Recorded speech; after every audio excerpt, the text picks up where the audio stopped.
চাৰিগাঁও নবৰা অঞ্চলত ৰাতিপুৱা 4:30 বজাত এটা নাহৰ ফুটুকী যোৰহাট ফৰেষ্ট চায়েন্স বিভাগে যিটো এটা পিঞ্জৰা পাতিছিলে, পিঞ্জৰাত এটা ছাগলী দিয়াৰ পিছত আবদ্ধ হৈছে আৰু এই বাঘটো চাবলৈ বহুতো মানুহ ইয়াত এতিয়ালৈকে ভিৰ কৰিছে। ইতিমধ্যে এই অঞ্চলত বহুতো বাঘ আছে বুলি আমাৰ বিভিন্ন ধৰণৰ CC কেমেৰাত ওলাইছে আৰু পৰৱৰ্তী পৰ্যায়ত এইখিনি ধৰাৰ ব্যৱস্থা গ্ৰহণ কৰিব। আমাৰ পূব চাৰিগাঁও নবৰাবাসী ৰাইজ আৰু স্থানীয় ৰাইজৰ সজাগতাৰ বাবে এই আজি বাঘটো পিঞ্জৰাবদ্ধ হৈছে। আমি ফৰেষ্ট ডিপাৰ্টমেণ্টক এই ক্ষেত্ৰত আমি বিভাগীয়ভাৱে আন্তৰিক ধন্যবাদ জ্ঞাপন কৰিছোঁ আমাৰ অঞ্চলবাসীৰ বাবে।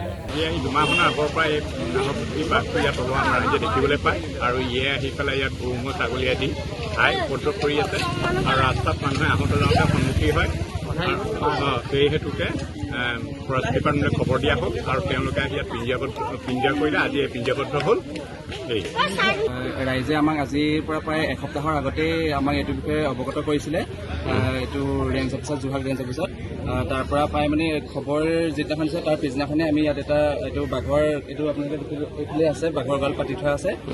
এইটো তাৰ পতা আজি ৰাতিপুৱাই এইটো বাঘটো তাতে আবদ্ধ হয় বুলি আমাক ৰাইজে জনাইছে আৰু আমি এতিয়া আহি পেলাই এইটো বাঘটো মানে পুৰা ধুনীয়া এটা সুৰক্ষা অৱস্থাত ৰাখিছোঁ। ইয়াৰ পৰা এতিয়া মানে এইটো বাঘটো ইয়াৰ পৰা লৈ যোৱা হ'ব, কাজিৰঙাৰ যোনটো ৰিহেবিলিটেশ্যন চেণ্টাৰ আছে তালৈ লৈ যোৱা হ'ব। তাতে আমাৰ ট্ৰিটমেণ্ট দিয়াই মেলি তাৰপিছত এইটো এৰি দিয়া হ'ব। ঘৰত আনন্দ আৰু সম্পৰ্কৰ চমক বজাই ৰাখিবলৈ জৰুৰী হৈছে সকলো আনন্দময় মুহূৰ্তত মৰমৰ উপহাৰ দিয়াটো।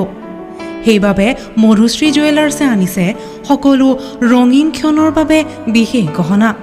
হীৰাৰে হওক, সোণৰে হওক বা ৰূপৰে হওক, শ্ৰেষ্ঠ ডিজাইনছ আৰু হলমাৰ্কযুক্ত গহনাই ৰাখে সম্পৰ্কক নিখুঁত। তেনেহ'লে আজিয়ে আনক আনন্দ মধুশ্ৰী জুৱেলাৰ্ছৰ সৈতে। যোগাযোগ কৰক 7028000341 নাইবা ভিজিট কৰক LNB ৰোড, নলবাৰী, অসম।